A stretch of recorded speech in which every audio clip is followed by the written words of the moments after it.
Hello guys, welcome back my YouTube channel. તો તમારો મયુર વંજારા આવી ગયા છે આજે વિડીયો લઈને ટેરિસ પર. તો આપણે જઈએ કોમન પ્લોટમાં. તો તમને કોમન પ્લોટ બતાવીશ કેવું છે. આપણે કનીરનું ઝાડ છે, બીલીપત્રનો છોડ ઉગાડ્યો છે.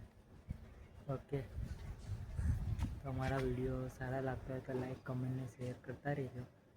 અને કમેન્ટમાં લખજો ક્યાં ક્યાંથી વિડીયો જોઉં છું મારે, અને લખજો કે હું કેવા વિડીયો બનાવું કેવો, તો મને ખબર પડે. ઓકે, તો ચલો કોમન પ્લોટમાં. જય માતાજી. આ બીલીપત્રનું ઝાડ ઉગાડ્યું છે આપણે. આ લીંબુનું ઝાડ છે ત્યાં. આપણે વેઠવાળો શીખવા આવ્યા હતા. તો આપણા વિડીયો કેવા લાગે છે, સારા લાગતા હોય તો લાઈક, કમેન્ટ ને શેર કરતા રહેજો. તો મળીએ આપણે નેક્સ્ટ વિડીયોમાં. ઓકે, જય માતાજી.